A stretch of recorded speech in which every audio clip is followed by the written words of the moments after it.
I decided I wanted to try something. Um, Yesterday I was waiting in line in my car outside of Kentucky Fried Chicken in a really, really long line, and I decided I wanted to try and record some of the feelings that I've had over the past year and some of the experiences that I've had. And it's not for the purpose of posting anywhere. I don't intend on publishing a blog or trying to become an influencer or impart any wisdom to anyone. This is a very personal thing. I'm having a hard time writing things down, but feel like I need to make a record for myself and for my children and my family that they will be able to see at some point. And it's also hopefully a way for me to work out some of the emotions that I've been having, because I am struggling a little bit. Last April 4th, so a year ago this past April, I went to Tijuana, Mexico to have gastric sleeve surgery. I had, over the years, had put on an uncomfortable amount of weight and wasn't feeling well. I didn't like how I looked, but my body was really the thing that was suffering. And so I did some research. I had friends and family who I knew had gone to Tijuana or to Mexico to have this type of surgery done. Here in the United States, that surgery would cost upwards of $30,000, and most of the time it's not covered by insurance. And in Mexico, the entire thing, including hotel, food, surgery, everything for myself and for John, cost $8,000. And I researched it for about 9 months and felt really good about it. I researched my surgeon, who was a Mexican physician, but he was educated here in the United States, and I felt really good about the decision that I was making. So we went. It was a great experience. The hospital was a little bit older. The surgeon was amazing. The nurses were super attentive, and everything went really well. And came home and did great for about 2 months, or for about 2 weeks. And after 2 weeks, it was kind of like someone flipped a switch, and I became unbearably nauseated. I didn't have pain, but I had incredible nausea. And I had been pregnant with twins and went through really bad morning sickness, and this was nothing like it. I had a constant gag reflex. I was constantly doing that. I couldn't eat. Nothing would go down or stay down. And the thought of food was just unbearable. And so I tried to eat what I could, but it just wasn't working. One day after work, I knew that I was in trouble. I thought that I was having really bad, what's the lack of water? Dehydration. So I told John, I said, I think I need to go to the hospital and have an IV and just get rehydrated so that I'll feel better. So he took me to the hospital in Lehigh, and there they put me in a room. It didn't seem like an urgent situation. I explained what my circumstances were. I was feeling dizzy and weak, and they set me up with all the EKG things all over my chest, and started an EKG. And at that time I told John, I said, why don't you go and get something to eat? It'll take probably a couple hours, and then you can come and pick me up.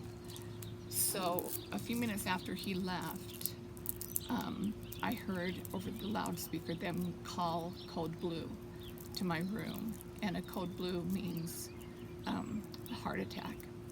And in rushed a dozen doctors and nurses, and they were stripping me of my top, of my jewelry, and I kept saying, what's happening? What are you doing? You're scaring me. And they said, Natalie, you're having a heart attack.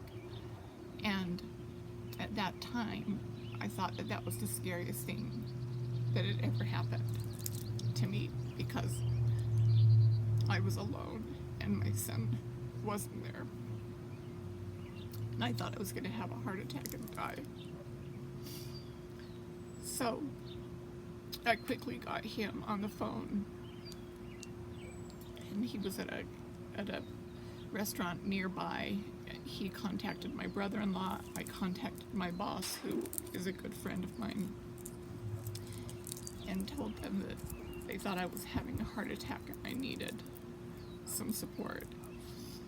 So they came back, and in the interim they decided to do some blood work, and as they were prepping me to go to have surgery.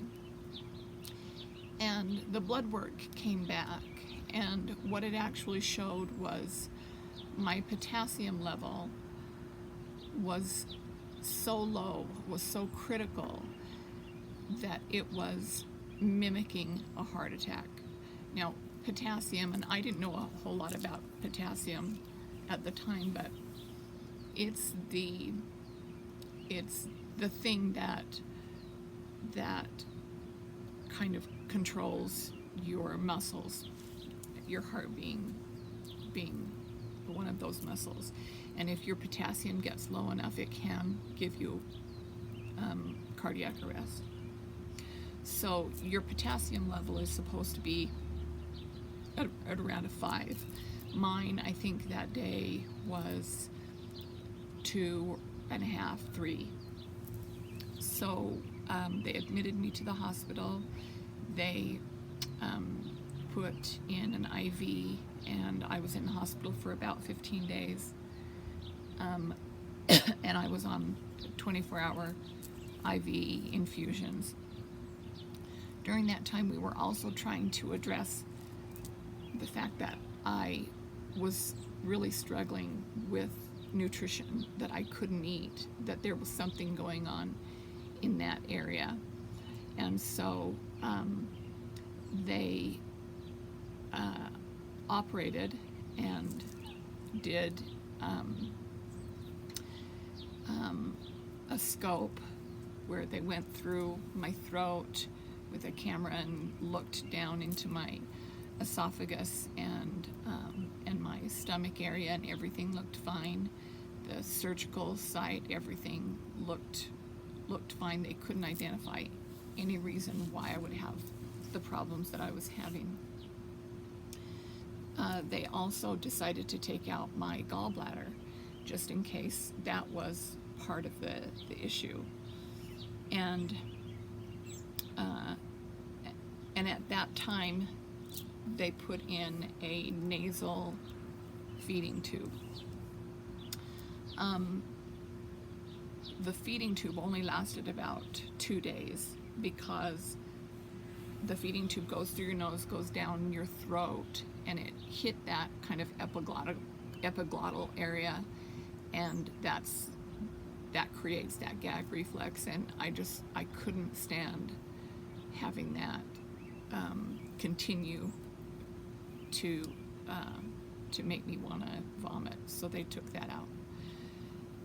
Anyway, they were able to raise my potassium level, and I was sent home, and this happened, this same sequence of events happened about every 2 weeks. Every 2 weeks, I would go to the hospital being exhausted, feeling horrible, and feeling weak. And I knew it was because of my potassium. They call it hypokalemia. And so every time I would end up staying in the hospital, they'd infuse me for several days. They'd get my potassium up to about a 5, and then they'd send me home. But because I was unable to eat and take nutrition, that just wasn't maintaining. I think probably the 4th or 5th time that I went, they could not, I had an IV in, and they could not, even with 24-hour infusions, they could not get my potassium above a 2. And they said that the only person that one nurse told me that the only person she'd ever seen with a 2 eventually did have cardiac arrest. So they ended up going in through my arm right here with a PICC line, which instead of an IV, the PICC line is much closer. It releases the potassium much closer to your heart, so it doesn't have to work its way all the way through your body, and it can disperse then from your heart easier and faster through your system. So I was on a PICC line, and that seemed to hold. I was able to maintain a steady potassium level. I still was nauseated. I still couldn't eat by mouth.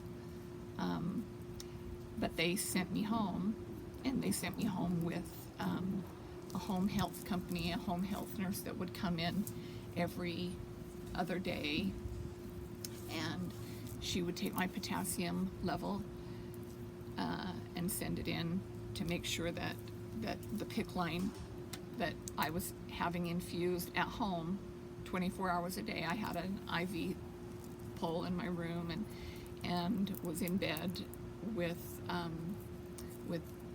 24-hour a day infusions. So that went on for couple months. And then in October, so all of this started happening in April, and then in October I knew that things were at a critical state. I'd had priesthood, it seems. After priest blessing, I had family fasts. I had fasts from people all over the world who cared and loved me.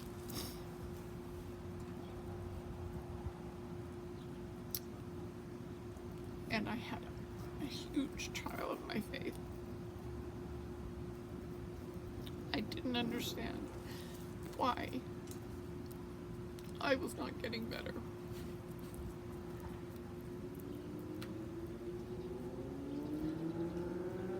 So, my home health nurse, Courtney,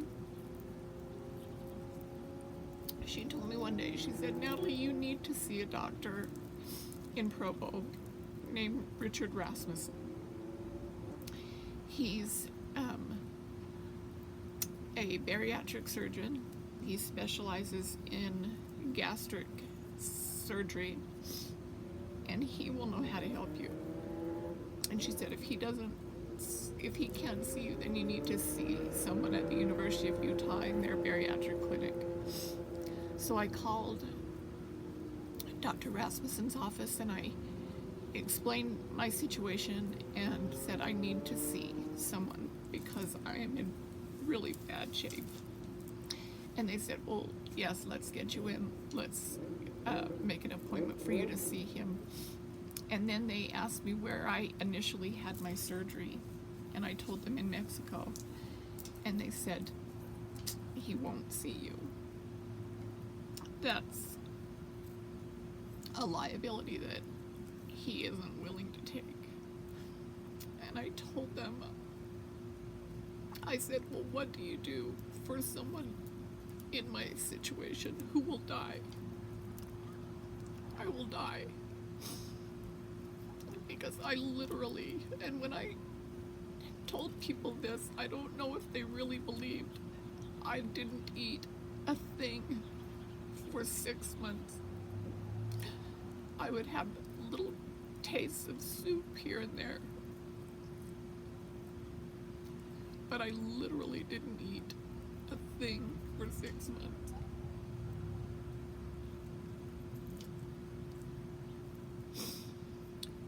So then I tried to call the University of Utah, and they wouldn't see me either. Finally, I called back Dr. Rasmussen's office, and I begged them. He said, I will die if I don't get some help. So they said, okay, he will see you, but it won't be for 3 more weeks because he's going out of town. And at the time I thought, I don't know if I will make it. And it kind of made me a little mad because I imagined that he was going on vacation somewhere and I was dying.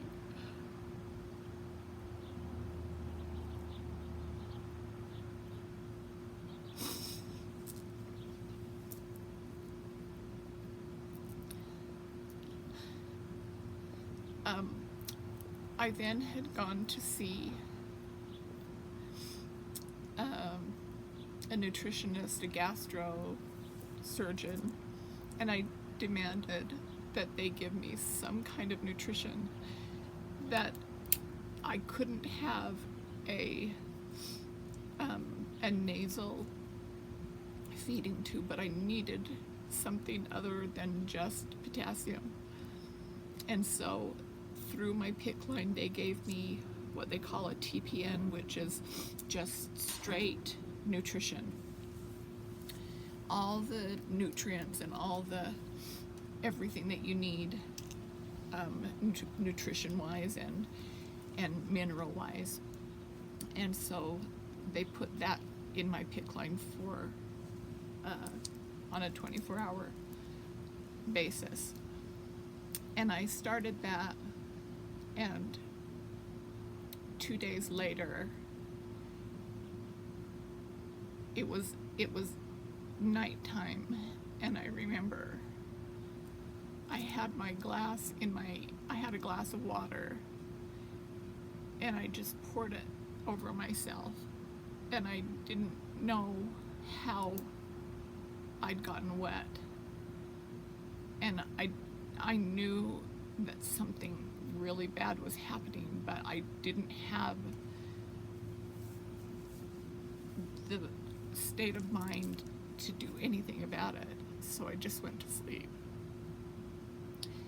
And I guess the next morning, my mom heard me making what she described as horrible noises in my room.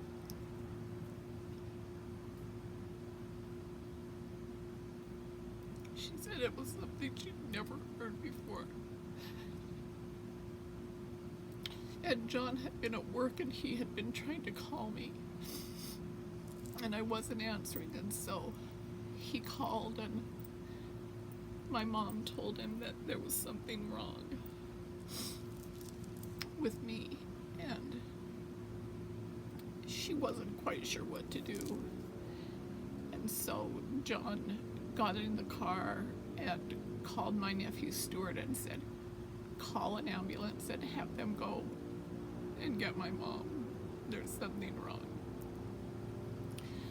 So apparently the ambulance came, and Courtney, my nurse, had gotten here, and John was here. And I was awake, and I told them that everything was fine, that I didn't need to go to the hospital, that I was okay. And I don't remember any of that. And so they left, and I went back and laid down in my bed. I guess my dad had given me a blessing. And then I went back and laid in my bed, and then John said that he heard me screaming and making these noises again. And I was having these horrible seizures, and my body was just contorting.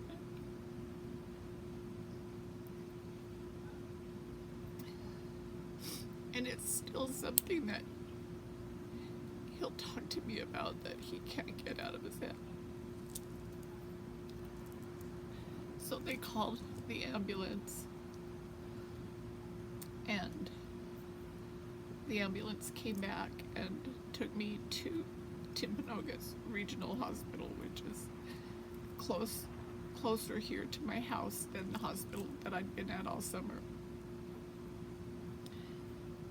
And there I kept seizing for hours, and Lacey was there, and my sisters were there.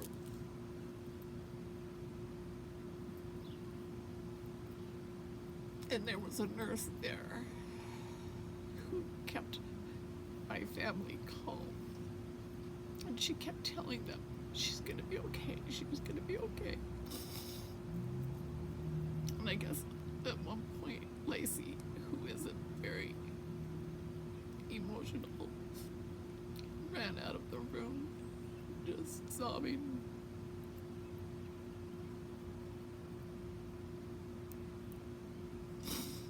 So they finally got my seizures to stop, and they took me upstairs to the cardiac ICU unit. And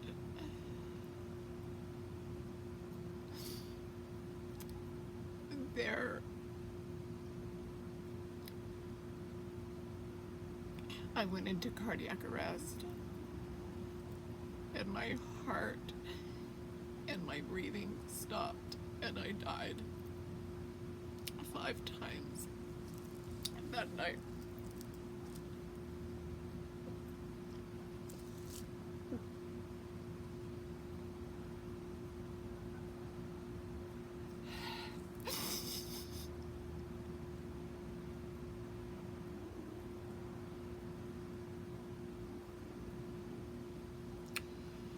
Dr. Alan Naylor was the hospitalist on duty.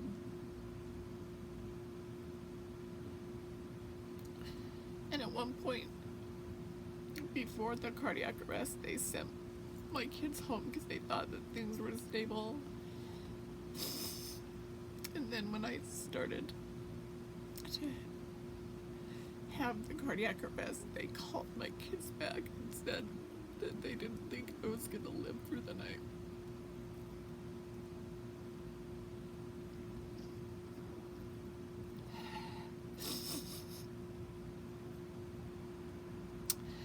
They performed CPR and used the AED paddles 30 times on me that night.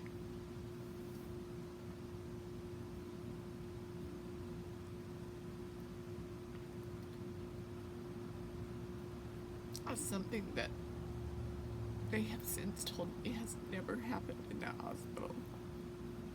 And the person survived.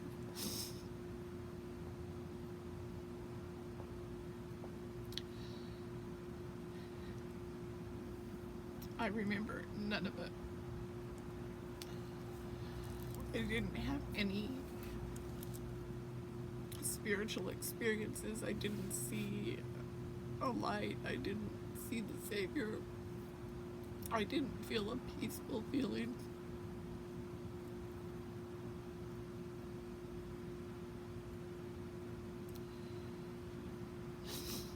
But Dr. Naylor kept going out and telling my family that he would not let me die. And he cried with them.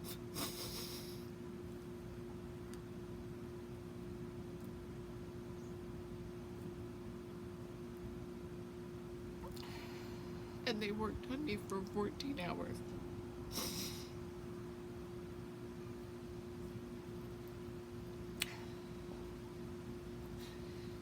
The next day they brought in a cardiac specialist, Dr. David Wong, who implanted I don't know if you can see this, he implanted an internal defibrillator in my heart that will act as a defibrillator if I have a cardiac episode again. And that will be in there for the rest of my life. And I have a scar here. And I find myself putting my hand on that lump all the time, just so that I can feel that it's there.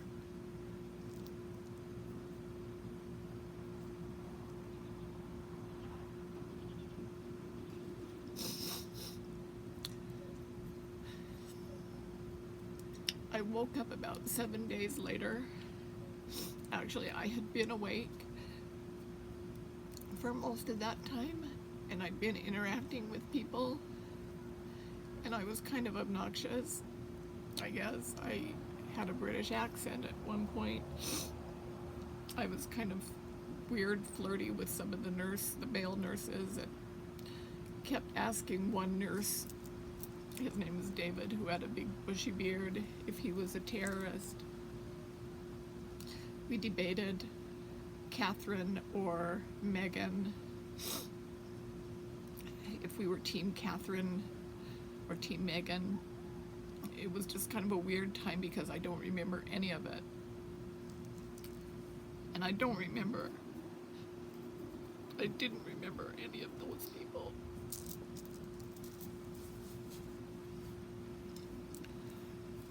A few days later, they took me up to a regular room, and there I was having more conscious thoughts. And I remember the first night that I was there, I couldn't sleep because I kept thinking about what people had been telling me about what I'd experienced, that I died, but that all these people kept me alive. And it was the most terrifying thing I'd ever felt. Because I realized that at any moment,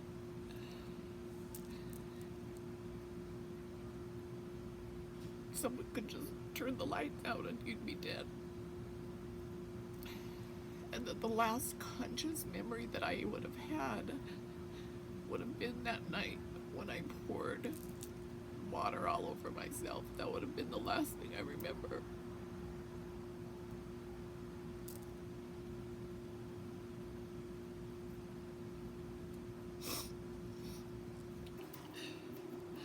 night I asked one of my nurses, this cute Deborah McCann, she was the wife of a kid I went to high school with, and I asked her, I said, in a circumstance like mine, how long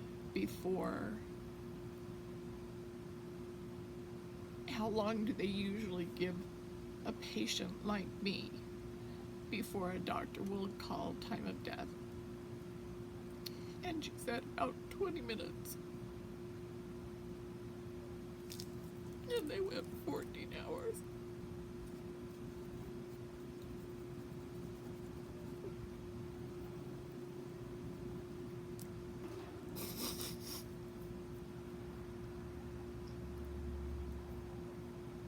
Two days later, Dr. Rasmussen, who I'd had an appointment set up with, came to my room, and he said that he would operate on me. Dr. Rasmussen was actually the brother of one of my former bishops. Dr. Rasmussen is a couple of years younger than me. We went to high school together. He knew a lot of the kids that I knew, but I didn't know him. And I didn't know anything about him. So he took me in and operated. And after the surgery, and I was coming to, I told him, I said, I have been praying for a miracle for so long. This has to be a miracle. And he said, Natalie, I want to tell you what happened. He said, I haven't been on vacation for the last 3 weeks. He said, I was actually in Las Vegas at an obesity seminar, and at this seminar I was able to choose from certain specialties that I wanted to learn more about. And he said, I chose a specialty about this new technology that we don't even use in the United States. He said it was presented by a team from South America because it isn't used here. And he said, I have no idea why I chose that, because I knew that I would probably never use it here.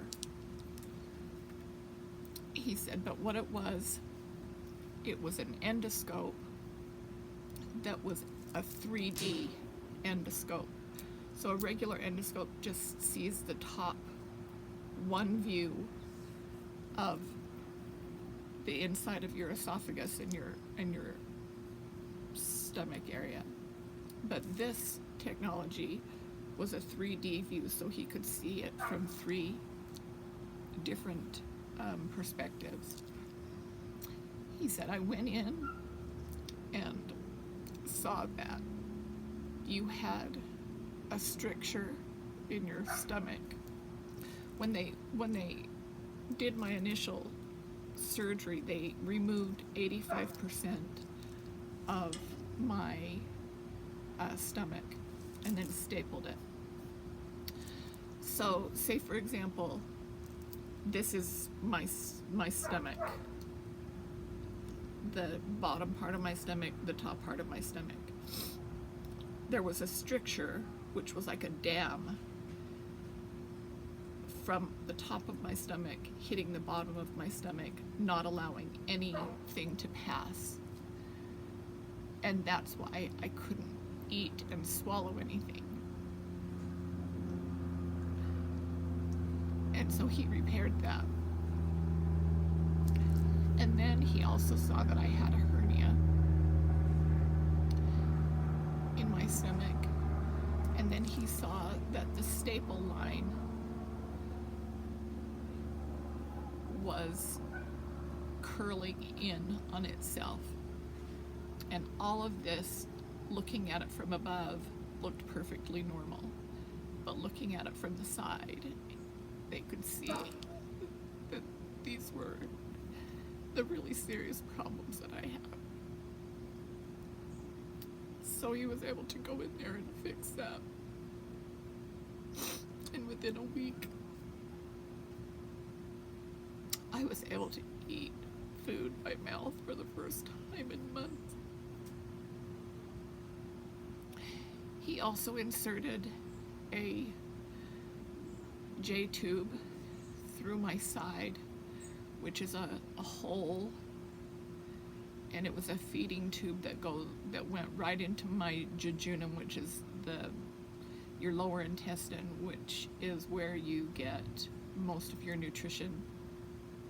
And I was on a J-tube regimen 24 hours a day for, let's see, from November through June. So that was supplementing the food that I was relearning to eat.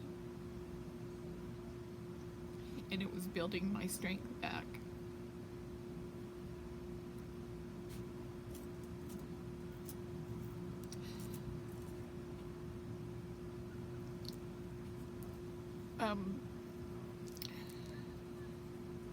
This whole time I've struggled with having no memory, not knowing even the faces of the people who saved my life. I could have passed Dr. Naylor on the street and never would have known that that was him. And so in January, I called his office and I asked if I could come and visit him. And I went in one night and we hugged and cried. And he told me that in the over 30 years that he'd been practicing, he'd never had such a difficult case. And I asked him, I said, I know that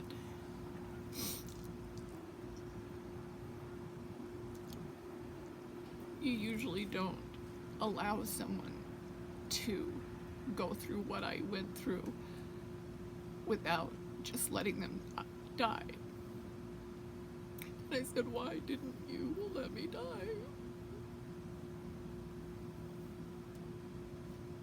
And he said that every time they would bring me back, they would shock me and I would come back. I would look at him and I would say, please, don't let me die. My children still need me.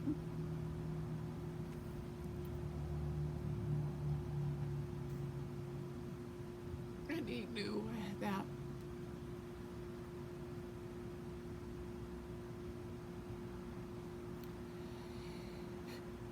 he needed to save my life. He said that he would have worked endlessly to make sure that I could be there for the kids.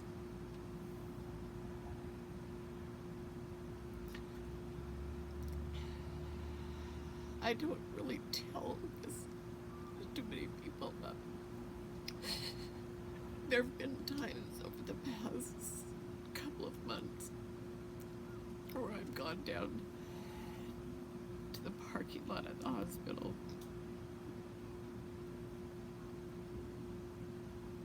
and I'll either park by his car or just look at the window on the 4th floor.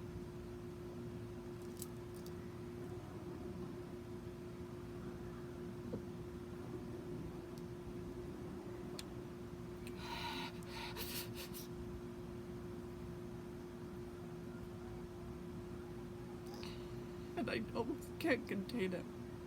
I can't contain the gratitude and the love that I feel for what he did. And then in March, my dad was admitted to the hospital with a gastric bleed. And he was actually put into the room right next to the room where I had my cardiac arrest.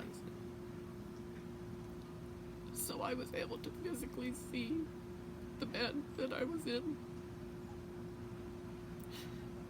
the room where I was in, and then all of his nurses, from the ER nurse with the curly hair who helped my family, to David,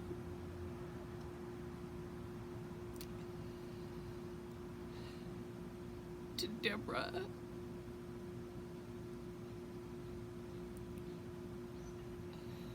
to all of the nurses that worked on me and that saved my life. They were all my dad's nurses. And I was able to tell them thank you. And they were able to look at me and see that I survived because of them.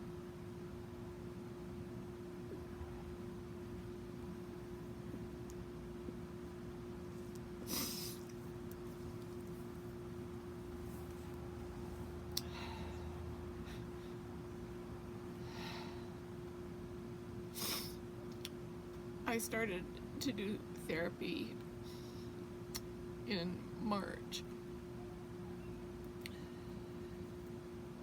right before this COVID quarantine stuff happened, because I struggle with going between feeling so incredibly grateful and so incredibly scared. Scared that I don't want to die, that I didn't have an experience that gave me peace about dying. Scared about leaving my kids. Scared about the fact that the only memories I have are what I imagine my children went through.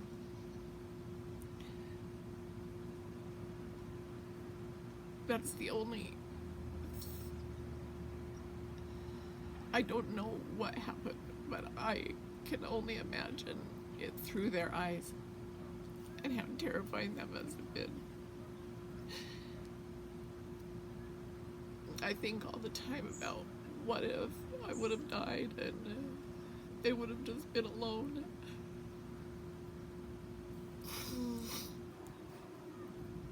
They're not close to their dad, and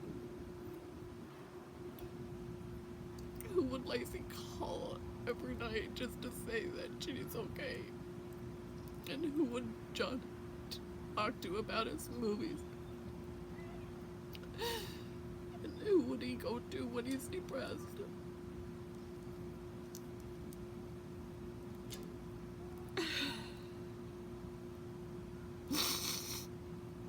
And I know I need to go back to therapy. I need to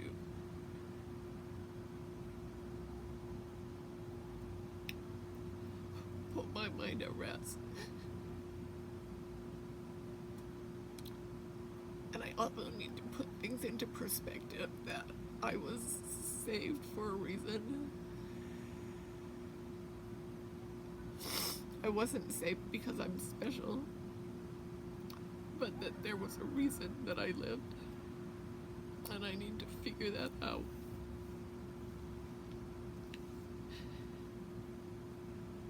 I think that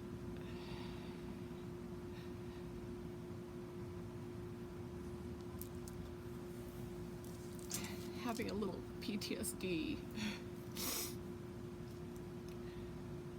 after an experience like this is not to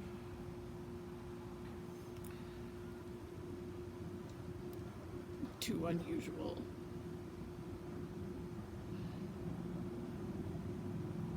But at the same time, I never want to forget.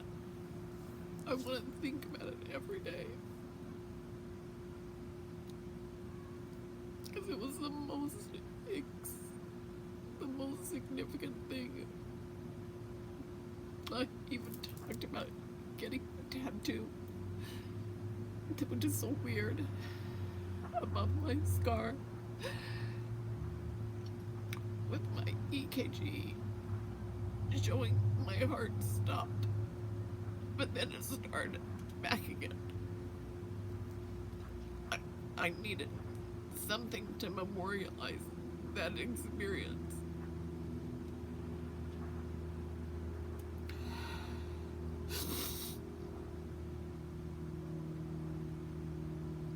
I need to know how to keep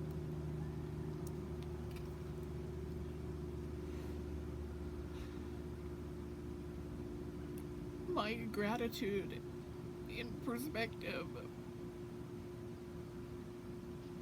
for these people. I think about them all the time. And I need to know that they think about me. That when they have a hard day or wish that maybe they did something different with their lives, that they know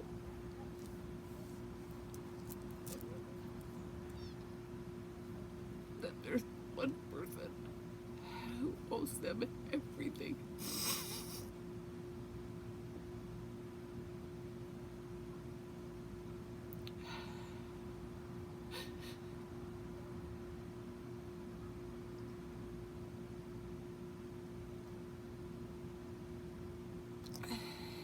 Anyway,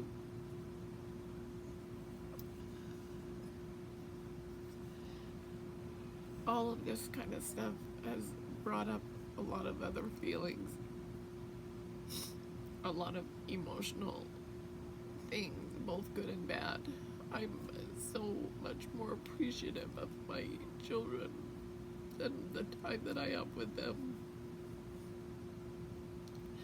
And I think they are of me too. But I also know that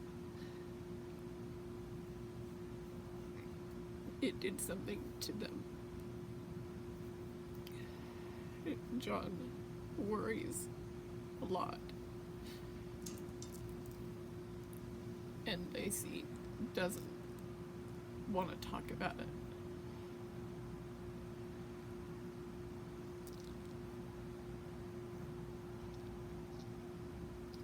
So I hope that maybe if I start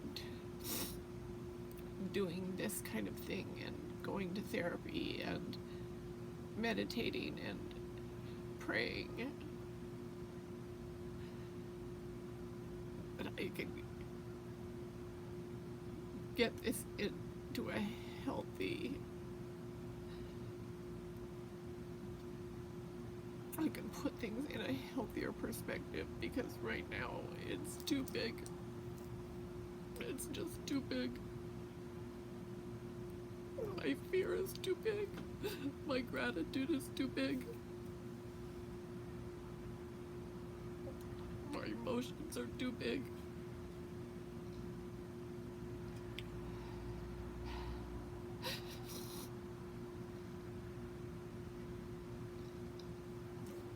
And it just makes everything else seem too much. I don't have room to think about hardly anything else.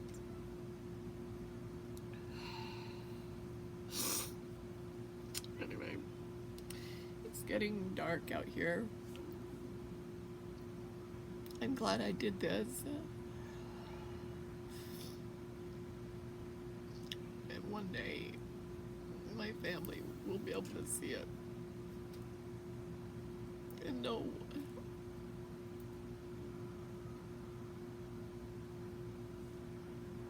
even though they've heard the stories over and over. But I want them to be able to hear it from me. So, good night.